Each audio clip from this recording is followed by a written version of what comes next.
एक शेर है, दो पाँव पर संभलती रही जिंदगी उम्र भर, मौत ने आते ही कहा मुझे चार कंधे चाहिए।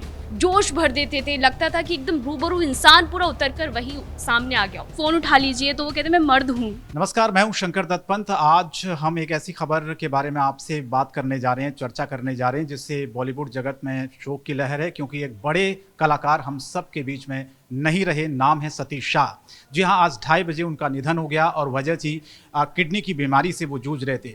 सतीश शाह की अगर मैं बात करूं, बहुत सी फिल्मों में, टीवी सीरियल्स में उन्होंने काम किया और आज पूरा देश उनको याद कर रहा है। उनकी एक्टिंग, अपनी एक्टिंग के दम पर उन्होंने किस तरह से बॉलीवुड और टीवी इंडस्ट्री में अपना नाम जमाया, ये किसी से छिपा नहीं है। अपनी अदाकारी दिखाई, अपना जो एक तरह से हम कहते हैं हुनर दिखाया, और आज पूरा देश में जो उनके चाहने वाले हैं, ख़ासतौर पर जेन ज़ी, वो आज ये समझना और जानना चाह रहे हैं कि सतीश शाह के जाने के बाद उनके मन में कितनी ठेस और कितना दुख पहुंचा है। मेरे साथ 4 मेरे सहयोगी हैं।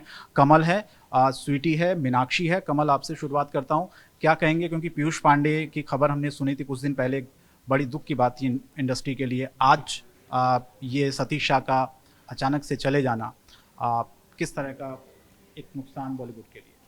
यकीनन जिस शख्स का आप नाम ले रहे हैं वो नुकसान तो फिल्म जगत के लिए भी है, एज अ फ़ैन हम लोगों के लिए भी है।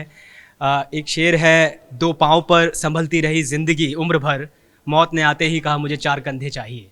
तो कल उनका अंतिम संस्कार होना है और इस खबर के बीच में हम उनके जीवन के बारे में बात कर रहे हैं।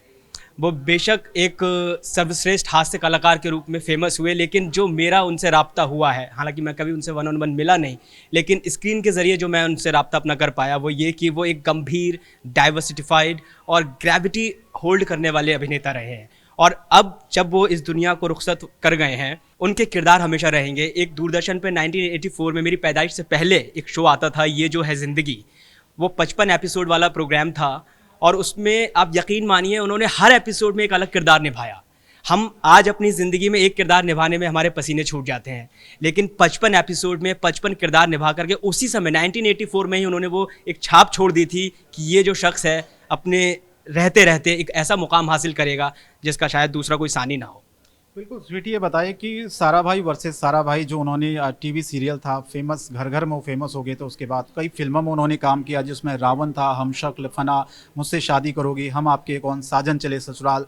तो कितने बड़े कलाकार थे इन फिल्मों के ज़रिए जो उन्होंने अपने एक्टिंग की और अदाकारी उन्होंने जो की है, चाहे टीवी सीरियल चाहे फिल्मों में करें। इससे समझ में आता है कि सतीश शाह कितने बड़े कलाकार थे और कितने बड़े व्यक्तित्व थे। सतीश शाह, जिनको हम बेसिकली सारा भाई वर्सेस सारा भाई से जानते हैं, और इसके साथ ही साथ हम इंस्टाग्राम पे जब स्क्रॉल करते हैं तो कहीं ना कहीं उनकी एक ना एक रील हमें आई जाती है जो दिखती है, जो बेसिकली हमें कहीं ना कहीं मीम भी हम उसको शेयर करते हैं एज अ मीम। जब आपने कभी देखा ही होगा, बहुत लोगों ने देखा है इंस्टाग्राम पे, जब एक रील आती है सारा भाई वर्सेस सारा भाई में, जिसमें वो कहती हैं कि फ़ोन उठा लीजिए तो वो कहते मैं मर्द हूँ। आपने सबने देखी होगी ये रील।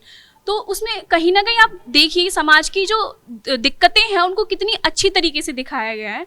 मजाक में, मस्ती में इतनी गंभीर मुद्दों को आराम से दिखाया गया है, जिसको हम लोग हंसी मजाक में भी ले लेते हैं। तो कहीं ना कहीं आप देख सकते हैं सर कि बेसिकली हम कहीं ना कहीं जेन ज़ी जो है ना, जेन ज़ी, वो इस चीज़ को बहुत मजाक मस्ती में, मीम के द्वारा या फिर किसी चीज़ के भी द्वारा देख सकते हैं।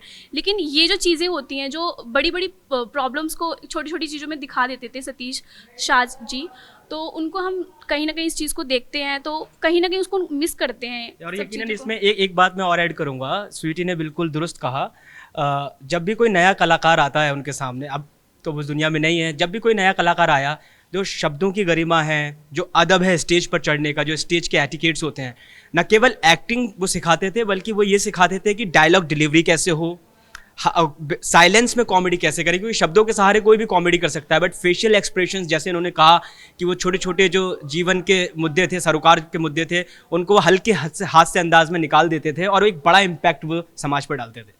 और जैसे कि आपने बताया कमल की उनकी सादगी और उनकी हंसी वाकई वो हमारे बीच से जा चुके हैं, लेकिन वो हमेशा जीवंत रहेगी। और शंकर, मैं आपको अपना एक्सपीरियंस बताऊं, जैसे मैं बुलेटिन पढ़ रही थी, उत्तराखंड की खबरों से दर्शकों को रूबरू करा रही थी, जैसे ही मुझे ये ब्रेकिंग न्यूज़ मिलती है कि सतीश शाह हम लोगों के बीच नहीं रहे, यकीन करिए कि मुझे बहुत लिटरली बुरा लगा और एकदम दुखद खबर से मेरा सामना होता है।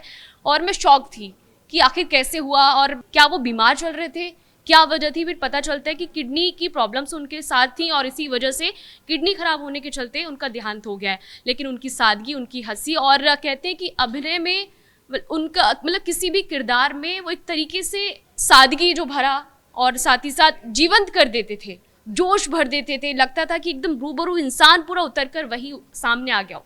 इस तरीके से उनकी जो शोज़ उनके रहे हों या फिर उनकी मूवीज़ हों, हम हमेशा देखते रहेंगे। लेकिन ये दुखद खबर तो है। और साथ ही साथ मैं ये भी कहूँगी कि ज़िंदगी कभी रुकती नहीं है, सांसें रुक जाती हैं और ज़िंदगी यूं ही चलती रहती है और चलती रहेगी। बेशक उन्होंने शरीर छोड़ दिया है, लेकिन जो उनके किरदार है ना, वो किरदार हमेशा जिंदा रहेंगे और आने वाली पीढ़ियां उनसे सिनेमा के और जो संवाद करने के तौर तरीके हैं वो हमेशा सीखती रहेंगी।